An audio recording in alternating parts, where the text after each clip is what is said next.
मिरजेत भाजप पक्षाने उमेदवारी थांबवली। पांडुरंग कोरे यांची सोशल मीडियावर भावनिक पोस्ट। पक्ष उमेदवारी देऊन न्याय देईल, प्रतीक्षेत असलेल्या अनेक निष्ठावंतांच्या भूमिकेवर सगळ्यांचे लक्ष।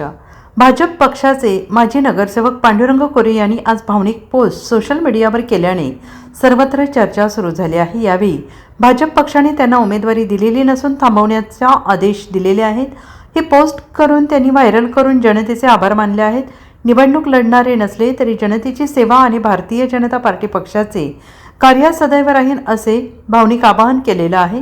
मिरज हा भाजप पक्षाचा बालेकिल्ला म्हणून ओळखला जातो, त्यामुळे गेली अनेक वर्ष निष्ठावंत असलेले भाजप पक्षातील पदाधिकारी आणि कार्यकर्ते यांनी या निवडणुकीत उमेदवारी मागणी केलेली आहे। अजूनही भाजप पक्षाकडून अधिकृत उमेदवारांची यादी जाहीर केली नसली तरी काही प्रभागात भाजप पक्षाचे अधिकृत पॅनल जाहीर झालेले आहे, म्हणून उमेदवारांनी भाजप पक्षाचा प्रचार सुरू केलेला आहे। त्यामुळे निष्ठावंत कार्यकर्त्यांनी नाराजी व्यक्त केली आहे। शशिकांत वाघमोडे यांनी प्रभाग क्रमांक 2 मधून भाजप जिल्हा सरचिटणीस बाबासाहेब आळतेकर, नूतन आळतेकर यांनी प्रभाग क्रमांक 3 मधून माजी नगराध्यक्ष विक्रम पाटील, ज्योतिताई कांबळे यांनी प्रभाग क्रमांक 20 मधून उमेश हारगे, रुपाली गाडवे यांच्यासह अनेक भाजप निष्ठावंतांनी उमेदवारीची मागणी केलेली आहे। भाजप यांना उमेदवारी देऊन न्याय देणार का, अशी चर्चा सगळीकडे सुरू आहे।